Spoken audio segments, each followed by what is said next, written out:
ఇక్కడైతే చాలా బుషెస్ ఎక్కువ పొదలు ఉన్నాయి ఫ్రెండ్స్.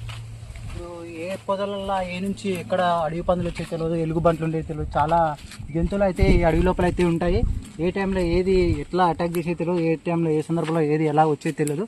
మనం చాలా జాగ్రత్తగా చూసుకుంటూ అంతా అబ్జర్వ్ చేసుకుంటూ ముందుకైతే వెళ్ళాలి. సో అడవిలో చాలా జంతువులు అనేవి చాలా ఉంటాయి, మనం చూసుకుంటూ అబ్జర్వ్ చేసుకుంటూ పోవాలి. ఇక్కడ చూస్తురా ఫ్రెండ్, ఇక్కడ వచ్చేసి అది రేలకాయలు, అవి ఎలుగుబంట్లు ఎక్కువ తినడానికి వచ్చేస్తుంటాయి. సో చూస్తున్నారా, ఇవైతే ఈ కాయలు అయితే ఎలుగుబంట్లు ఎక్కువ తింటాయి. అక్కడ చూస్తున్నారా మీకైతే ఆ చెట్టుకు మార్క్స్ కనిపించినాయి.